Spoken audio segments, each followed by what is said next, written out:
আসসালামু আলাইকুম প্রিয় শিক্ষার্থীরা। স্কুল, কলেজ এবং স্নাতক পর্যায়ের শিক্ষার্থীদের নতুনভাবে বৃত্তি দিচ্ছে শিক্ষা বোর্ড।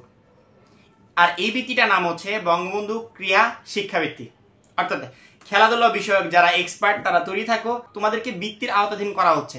অর্থাৎ আমরা যে আগে যে বৃত্তিগুলো পেয়েছি, অনেকে স্কুল কলেজে বৃত্তি পেয়েছে, এই বৃত্তিগুলোর সাথে এটার কোনো সম্পর্ক নেই।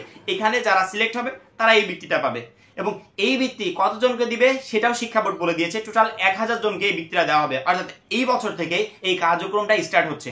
যেহেতু প্রথম বছর কার্যক্রমটা স্টার্ট হচ্ছে, সেক্ষেত্রে অল্প কিছু শিক্ষার্থী হওয়ারই কথা। পরবর্তীতে যখন পর্যায়ক্রমে ধাপে ধাপে দেওয়া হবে, অন্যান্য বছরগুলোতে চালু হবে, সেক্ষেত্রে আমার মনে হয় শিক্ষার্থীর সংখ্যাটা বাড়ানো হবে। বঙ্গবন্ধু ক্রীড়া শিক্ষাবৃত্তি টোটাল 1000 জন শিক্ষার্থীকে দিবে। স্কুল, কলেজ, স্নাতক পর্যায়ে অর্থাৎ স্কুলের পঞ্চম শ্রেণী থেকে দশম শ্রেণী যারা শিক্ষার্থী আছে তারা প্রতি মাসে 1000 টাকা, টোটাল এক বছরে 12,000 টাকা পাবে। এবং যারা কলেজে পড়ছো বা যারা স্নাতক পর্যায়ে আছে তারা প্রতি মাসে 2000 টাকা, টোটাল বছরে 24,000 টাকা উপবৃত্তি পাবে।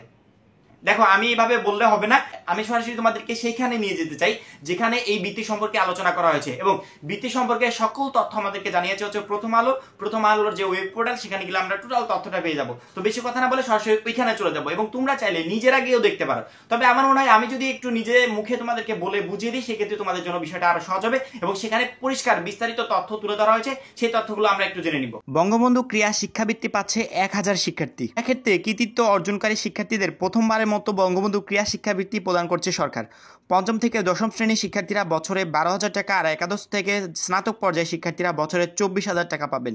শিক্ষার্থীদের ক্রীড়ায় উৎসাহিত করার জন্য এই উদ্যোগ বলে জানিয়েছেন শিক্ষামন্ত্রী দীপুমনি। গতকাল মঙ্গলবার রাজধানীর ক্রীড়া পরিষদ অডিটোরিয়ামে বঙ্গবন্ধু ক্রীড়া শিক্ষাবৃত্তি প্রদান অনুষ্ঠানে প্রধান অতিথির বক্তব্যে দীপুমনি বলেন, খেলাধুলা শিক্ষার্থীদের শারীরিক ও মানসিকভাবে বিকশিত করে। সরকার শিক্ষার সব পর্যায়ে খেলাধুলাকে গুরুত্ব দিচ্ছে। নতুন কারিকুলামে খেলাধুলাকে অনেক গুরুত্ব দেওয়া হয়েছে। দীপুমনি আরও বলেন, প্রাথমিক থেকে বিশ্ববিদ্যালয় পর্যায় পর্যন্ত সরকারিভাবে টুর্নামেন্টের আয়োজন করা হচ্ছে। ক্রীড়াক্ষেত্রে কৃতিত্ব অর্জনকারী শিক্ষার্থীদের ক্রীড়ায় উৎসাহিত করার জন্য প্রথমবারের মতো বঙ্গবন্ধু ক্রীড়া শিক্ষাবৃত্তি প্রদানের সিদ্ধান্ত হয়েছে। পঞ্চম থেকে দশম শ্রেণীর শিক্ষার্থীদের বছরে 12,000 টাকা, মাসে 1000 টাকা দেবে সরকার। একাদশ থেকে স্নাতক পর্যায়ে শিক্ষার্থীরা মাসে 2,000 টাকা করে, বছরে 24,000 টাকা পাবেন। 1000 শিক্ষার্থী পাবে এই বৃত্তি। মোট 1,83,96,000 টাকা বঙ্গবন্ধু ক্রীড়া শিক্ষাবৃত্তি প্রদান করছে সরকার। আশা করি পুরোপুরি বুঝতে পেরেছো। আসলে খেলাধুলা বিষয়ক আমাদের স্কুল, কলেজ পর্যায়ে আমাদের সরকারিভাবে কিছু খেলাধুলার আয়োজন করা হবে। খেলাধুলা যারা ভালো করবে, যারা স্বীকৃতি পাবে, তাদেরকে আসলে এই বৃত্তিটা দেওয়া হবে। বুঝতে পেরেছো? স্কুল কলেজে যখন আমাদের অনেক টুর্নামেন্টের আয়োজন করা হয়, ক্রিকেট খেলা বলো, ফুটবল বলো, এই বিষয়গুলো থেকে আমরা অনেকে পিছিয়ে আসি, লজ্জা শরমে আসলে খেলাগুলোতে অংশগ্রহণ করতে চায় না। তো প্রত্যেকটা শিক্ষার্থীকে বলবো, যে ধরনের খেলার আয়োজন করা হোক সরকারিভাবে, প্রত্যেকটা খেলায় অংশগ্রহণ করবে, যাতে এই ধরনের বৃত্তিগুলো আওতাধীন তুমি হতে পারো। কারণ কি, আমরা যদি কোনো একটা বৃত্তির জন্য সিলেক্টেড হই, আসলে আমাদের পড়াশোনার ক্ষেত্রে যেটুকু হেল্প হয় ওইটুকু কিন্তু ভালো।